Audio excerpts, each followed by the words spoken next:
ओठनी उतार के तोहर छौरा सब पढ़तो हो गार के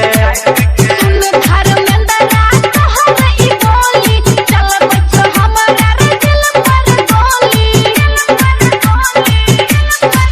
संजय गौतम तोरो से चंगा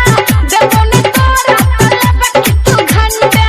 हमरा के छौरी तू कहबा के बनता उइया तो ताके तोरा लेबो 4 घंटा